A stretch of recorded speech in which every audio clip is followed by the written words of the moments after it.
What's up guys, I'm Newbie Dave and today we're building a villager trading post. Let's get started.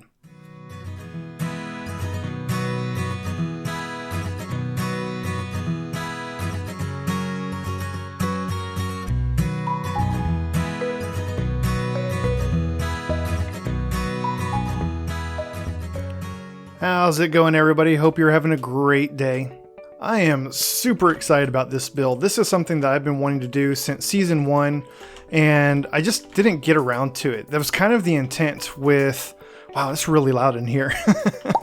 That was kind of my intent with the second base that I started in season 1 out in the mountains, was I wanted that to be a big villager city and to get all the different villager types and to be able to trade with them, but I just didn't have time to finish it up. This is going to be a little bit different because we're not building like a village or a town for the villagers to wander around in.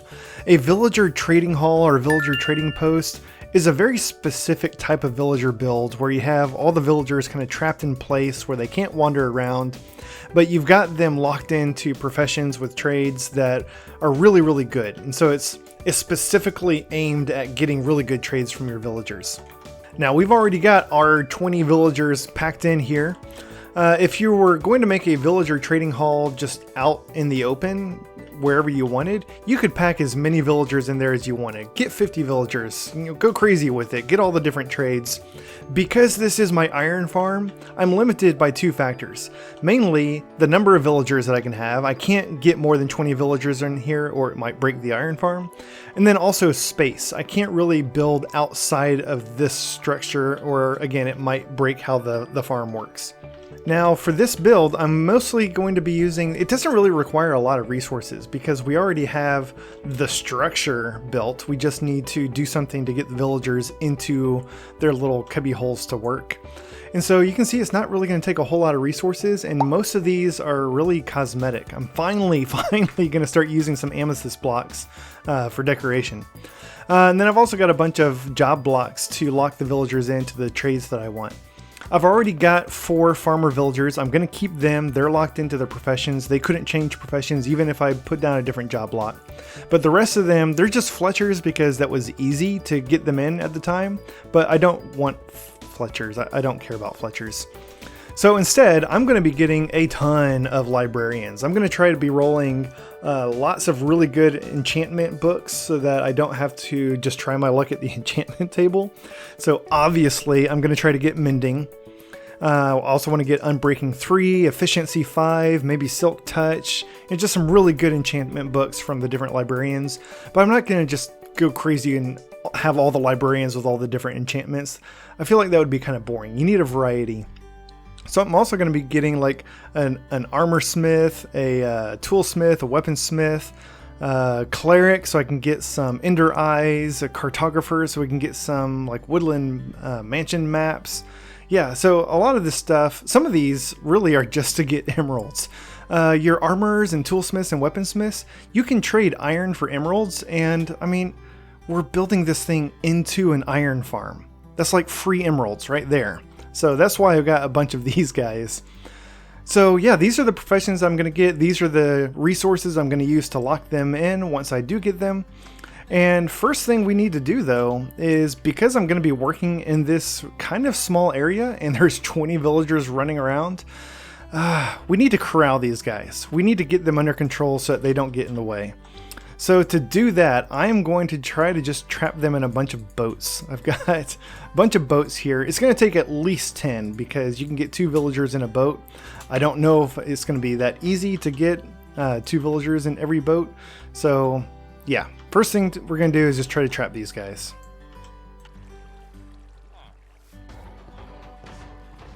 Alright, so I got all the villagers in boats so they're not running around anymore. I dragged all of them over to this side of the farm so we can start working on this side first. And then once we get the floor and stuff put in over here, then we can move all the villagers to this side and put in the other side because, and look at this, we can't work like this. Now the next thing I'm going to do is actually going to break this iron farm, make it stop working for a little while. That's okay, it doesn't need to be running while we're building. In fact, I would love for it to stop running while we're building because that is really distracting. So I'm going to go ahead and break down all these job sites, move them out of the way. This means that the villagers won't be working, and that's one of the conditions to spawn iron golems, is that the villagers have to be working. Now this farm will continue to run for a little while just because the villagers have recently worked, but hopefully hopefully throughout the course of this episode those golems will stop spawning and we can work in peace in this build. So next thing I want to do is mark where all these villagers are going to go. Because we have limited space, we don't have a whole lot of options. And so what I'm going to do, I want some room to be able to walk around and visit all of the villagers. And I also need some space like in front and behind them so I can get them in with rails and get them out later so we can put them into a zombifier, get their prices down. So really the only place that we have room to put them is kind of right in the middle here. And so I'm going to be putting 5 villagers on each side going all the way around to just build this big ring of villagers. And then I will have room on the outside to go visit all of them, and if we need to, we can get inside to do some maintenance or to move them around or whatever. So let's see. So a villager is going to go right here, and then his job site is going to be right there. So villager, job site, just like that. There will be 2 more on this side, and since I'm almost out of wool, we'll come over here. We'll do the same thing. There will be villager, and there will be another villager right here. I guess let me go ahead and mark that with. I'll steal some of my blue wool over here. So villager there, and same thing on this side. There will be a villager there, and so on all the way around. So their job sites will be right in front of them. The villagers will be going where the blue wool is, and then the rest of it's just going to be like structure and decoration and stuff. So first thing I want to do is replace all this grass with an actual floor of some sort. And for my floor, I want to use stripped oak logs. I think that's going to look really, really nice in here. And so let me get up. Oh, hey, there's the blue wool that I originally used to mark where the corners of this thing were going to go. So let me dig up all this grass, and I'm going to put down some oak logs. And then I will come back and strip all these things. And what I want to do is, because these things have an orientation to them, they can face one way or another, is I'm going to do like an outer ring that's all kind of going around like this, and then an inner ring that goes around. And so I'm only going to do the 2 outer rings with a stripped oak like that. And every so often, just here or there, I'm going to replace some of this with some oak planks just to add some variety. And I think that the oak planks and the stripped oak go really, really well together. Now for the 3rd ring on the inside, this is where the job sites are actually going to go. So a lot of this is actually going to be covered up. And for what's not going to be covered up and will be visible between the job sites, I actually want it to be this amethyst block. So I'm just going to go ahead and put down amethyst blocks all the way around on the inside. If you don't have a whole lot of amethyst and you want to be a little bit conservative, you can skip where the actual job blocks will go because you're not going to see those. But I do want the amethyst in between each of those to be visible. Now between all of the villagers, we're going to put a wall, a barrier of some sort in between them so that they can't move around. And I'm going to use some stripped oak for that. So I'll have to remove these lanterns. So I'll put in just some regular oak right now. And then once I have all this in, I will come back and strip it. Now do be careful of your lighting while you're working on this, because I just had to remove that lantern. I'm immediately going to put that back up, so that there's no dark spots in this build, so that nothing can spawn in it, because it's almost dark outside. Yeah, there's already some zombies spawning, and I don't want anything spawning in here. And then finally, on the inside of this, I'm going to replace all this grass with some oak planks. Now, I will still have to get inside of here from time to time to get to the actual chest that has the oodles of iron inside of it. So that's why we want something that looks nice in here, but I'm not going to do the stripped oak like I did on the outside. This is more of like a maintenance area, and so I think the wood planks look a lot better here. Now for the spaces in between the stripped oak, this is where the villagers are going to go. You could just leave this because you're never going to see it. The villagers will be sitting on top of it. I'm going to go ahead and replace this with oak planks as well, just so it's kind of consistent and looks nice. Alright, so now it is time for me to do the other half. So I'm going to drag these villagers to the side that's already been done to get them off the unfinished side, and then I'm just going to do the exact same thing on the other side. Alright, we are almost ready to start moving the villagers into their new little homes. One last thing we need to do on the inside here before we do that. We're going to be trapping the villagers in minecarts. We're going to use rails to get them into their little spot, and then they're just going to stay in their minecart. That's where they're going to live forever. Villagers can actually push a minecart around if it's on a rail, so we're not going to put a rail there. But you can also push a minecart with a villager in it, even if it's not on a rail. You or another mob can push it. And because there's some wild cats running around here, there is a chance that a cat could come up and end up pushing these villagers out of their spot. So to prevent that from happening, we're going to have their job blocks in front so they can't get out that way. And so behind them, I'm also going to end up just putting some trap doors, and this will make sure that they can't get pushed backwards into the inside of this thing. So just like that, right behind each of the villager cubby holes, just put a trap door. Now that minecart's not going anywhere. So let's start moving these guys in. So we're going to need 1 minecart per villager, so you're going to need 20 minecarts. I'm going to start with the 4 farmers, so I just need 4. You're also going to need to make some rails, and so, rustle up some iron somewhere if you can find it. Yeah, this should work. And you don't really need a whole lot of rails for this. I'm going to start with just 16 because we're going to be like putting rails down and replacing them over and over. So let me find my farmers. First of all, let me decide where I want my farmers to go. I think I want my farmers to be on the back side here. So the entrance to this trading hall iron farm is on the north side. So I guess the south side is going to be, yeah, this is going to be where I'll put my farmers. So let me move these boats out of the way first. And as we get more and more villagers moved into their spots, this will get easier and easier because there won't be so many villager boats just sitting around getting in the way. Alright, so here's what I'm going to do. I'm going to start with this guy because he's all by himself with a cat, so we don't have to worry about trapping the second villager that's in his boat. And I'm going to move him, let's see, I'll put him right here. So what I'm going to do, I'm going to put a rail not in the cubby hole where he's going to go, but just right in front of it. And we'll bring this all the way around to the outside and right over here to the villager. And then I will let him out and then immediately try to trap him in a minecart. Which means I need to put, you have to put a minecart on a rail. So let me get a rail in front of him. There we go. That was almost too easy. And now we'll just push him onto the rail and slide him into his new home.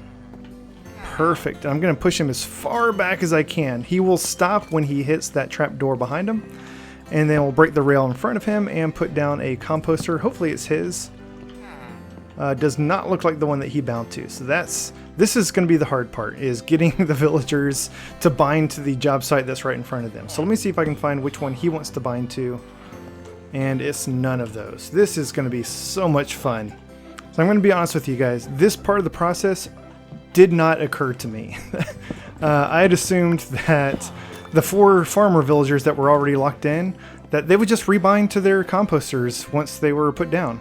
Looks like some of the unemployed villagers that used to be Fletchers are binding to the composters instead, which is going to make this much, much more challenging. You know what? I've got a solution. I've got the fletching tables that the Fletchers were originally bound to. I'll put all of those down. They will rebind all of them, and that should leave the farmer villagers free to bind to the composters. Okay, let's see if this works now. So you bind to that one, please. Please. Oh, it was a different farmer. Okay, there we go. Let me see if he'll bind to that one again. Okay, good. He is now bound to the composter that is right in front of him.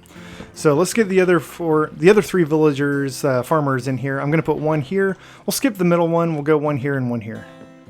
So I guess because it's raining, once I let this farmer villager out of his boat, he kind of got spooked and just ran for it and went inside this area. This is not a good area to be because there's all these trap doors, but that's okay. We can work with this. I'm going to just go ahead and build some rails like this that go around, and we'll just drop him into that little hole right there from the inside. Not a problem at all. These trap doors, they're removable. We can put them back. All right, so we'll inch you forward. We'll put a composter down. Hopefully you bind to this one. You did not. Okay, so you're bound to that one. So now we just have to do this from the other side. We'll just push him as far into that job block as possible. And now we should be able to replace the trapdoor behind him. Perfect. So yeah, if any villagers get on the inside, that's not a problem. You can just run the rails from the inside, put them in, replace the trapdoor behind them. Bada bing, bada boom, you got them. Bada bing, bada boom. What was that? Alright, so we got all of our villagers put in. They're all bound to the composter that's right in front of them, so they are now working, they're happy. Everything's good in the villager world. So now we just have to do the other 16. And this is going to be a little bit trickier because they're not actually bound, they're not locked into any workstations right now. But actually maybe that'll make things easier because since they're all Fletchers, as soon as we break one of these fletching tables, the villager that is bound to it should become jobless and bind to any other job site that we put down. So maybe that'll actually make it a little bit easier, because with the farmers I was trying to figure out which farmer was binding to which composter. So we'll try this out. I'm going to start with a...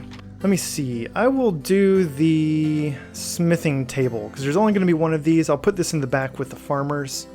So I'm going to break this fletching table. We'll see who got upset. Hopefully became unemployed. Yes, this guy. So let me try this before I let him out. I'll put down the smithing table. So he is now a toolsmith. That is perfect. I will lock him in. And now I should be able to just move him into a spot. And there are no other toolsmiths. Everyone's bound to another workstation, so this should be a lot easier. Yeah, that was way easier. So that's the plan. We'll do these one at a time. We'll just break the fletching tables, find out who was bound to that table, and then lock them into a new profession and move them into where they're going to go.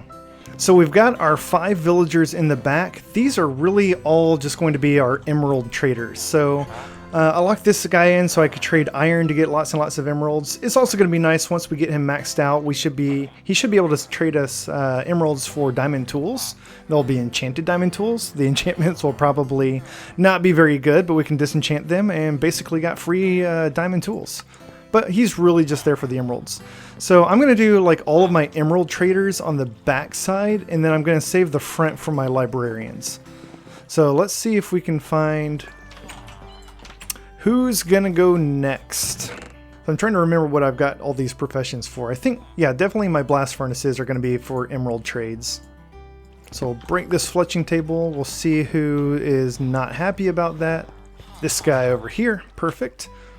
And for some reason he is bound to one of the other fletching tables. Yeah, okay. So I think what's happening is, since they're all kind of spread out, I think that as soon as somebody like gets unbound to a fletching table, they just sometimes lose their job binding and bind to a different one. So let me go ahead and lock this guy in right now, and now we'll move him into place. That way nobody else is going to take his job site. Yeah, so I think we've got a rhythm down now. So this is what we're going to do. We'll break a fletching table, put down a job site, lock in the new villager, then move him into his cubby spot and move on to the next one. You don't need me narrating this whole process because this is going to take a while. So let me get all these villagers moved in. The real long ones are going to be the librarians, as I sit there and have to roll their professions over and over and over to get the enchantments that I want.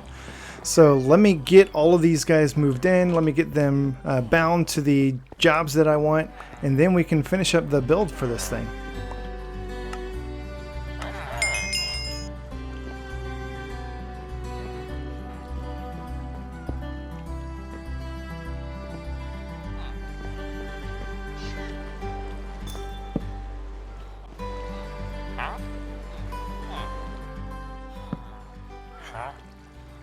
All right, that took a while, not gonna lie. That was quite a headache, getting all these librarian villagers with the proper trays that I wanted. But check this out. I mean, I've got protection 4, I've got fire protection 4, I've got efficiency 5, unbreaking 3, of course mending, power 5, and let's see, fortune 3, silk touch. I've got 1 baby because there was a little bit of a mishap. While I was rolling their trades, I accidentally misclicked and locked in Bane of Arthropods 5, which is the 5th most useless enchantment in my opinion. I'll let you guess what the other 4 are. So unfortunately, he was locked in. I couldn't do anything about it. So I had to get a new villager, and we'll wait for him to grow up. Hopefully he's not a nitwit, or else I'll have to do it again. But since he's the last one, once he finally grows up, I don't have to worry about which workstation he's going to bind to. It's going to be this one, so I can just roll his trades on this job site and try to get in another enchantment that we really like. But yeah, we've got all of our villagers locked into place. They're all locked into their professions. I am really happy with what we've got. So it is time to finish up this build. So first thing we need to do is, you may notice with all the villagers there now, there's no way to get inside to the actual iron. And so we need a way in. I mean, we could just like jump over, but that's not very elegant. It's not nice. It's not obvious. So what I'm going to do is, the chest is like right there. I'm just going to go ahead and remove this pillar. And now, I mean, these two villagers, they could slide around in their minecarts. So I'm going to put a trapdoor on the bottom there. And that's going to keep them from sliding out of their little block where they should be locked into their workstation. I'm going to put another one on top, but we don't have anything to put it against yet. So I'll do that in just a second. Now I want to come back to all of these villagers in front of all their workstations. Right above their workstation, I'm going to put some glowstone. And so we can get rid of these lanterns now. We're not going to need them. And on the front of each of these glowstone, I'm going to put an item frame. And what's going to go in those item frames, I'm going to put something to identify what this villager buys or sells. I mean, with all of these librarians, obviously it's going to be enchanted books. I'm not going to waste buying like a mending book to put in there. So what I'll probably just do is go enchant a book on the enchantment table with some random enchantment, and then name it mending on an anvil and stick it in there. So you can just look at it and say, oh, look, that's mending. For these other ones, like my armorsmiths, I'll probably put like iron ingots in there to signify that I can trade iron to get emeralds. And for each of the farmer villagers, I'll put in whatever crop that they are going to be buying. And that way I can just quickly come in, find the exact villager I want to trade with based on what I'm trying to sell. And I don't have to sit there and click through all of them. And eventually you use this thing enough, you're going to start learning, like, this guy is the potato farmer. You don't have to know, you've used him enough to know which one's the potato farmer. But it'll help at first, and it's also just going to look really nice. Now for additional decoration, on the corners here, I'm going to put some spruce stairs upside down like that. You could do this between all the columns. I think that's a little much, and so between these other ones, I'm going to do some spruce sticking out like this. We'll of course strip that so it blends in with all the rest. And then I'm going to put a stone button on the front, just for decoration. I think it looks nice. So in the corners, upside down stairs, but then between all of the glowstone, we'll do the stripped spruce with the buttons on them. And now we can do something here. So I'm going to put a temporary block there so I can put the spruce in front of it. And then we can get rid of that. And I'm actually going to put a trapdoor right there. So this is going to go directly above that trapdoor, and that way when you're on this side you can kind of see the trapdoors. It looks like an entrance, it looks deliberate, and you can skip this if you don't want a trapdoor that's just hanging there. It does need to be on the bottom of that very top block, because if you put it on the top of this block, then there's not going to be enough space to get through here. And then I also want to come and put a trapdoor against each of these columns below the spruce that's sticking out, and then just close the trapdoors for decoration. And really at this point the trading hall is complete. Everything that we're doing now is just for the sake of decoration. And so this is where you can put your own style on it, change things up, make it something that fits in with your base or matches your aesthetic.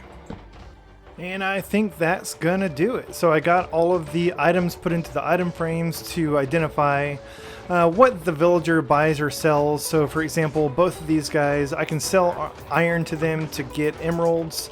My farmer villagers, I put in what crops they buy, and for all the librarians, I just enchanted up some random books. This isn't fire protection 4. This is like, what is it? Impaling and sharpness.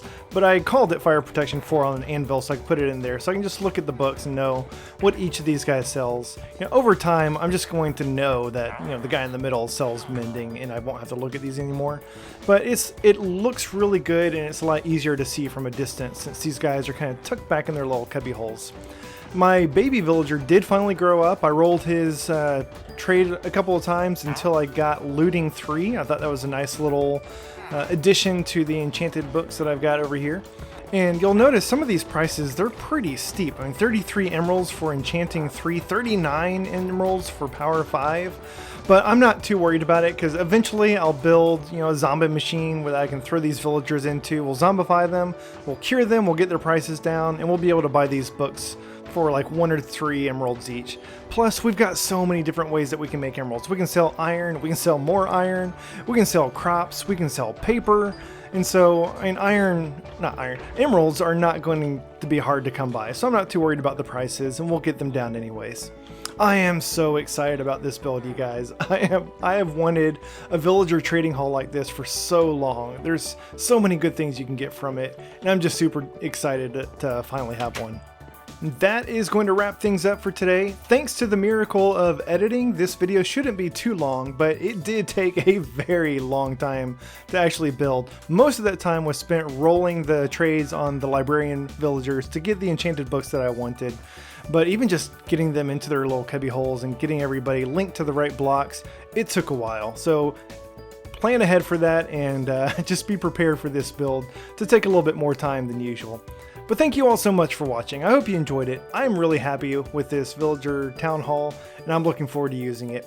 If you enjoyed this episode, please hit that like button. It really does help me out. And while you're down there, feel free to subscribe so you'll get notified of future episodes as they come out.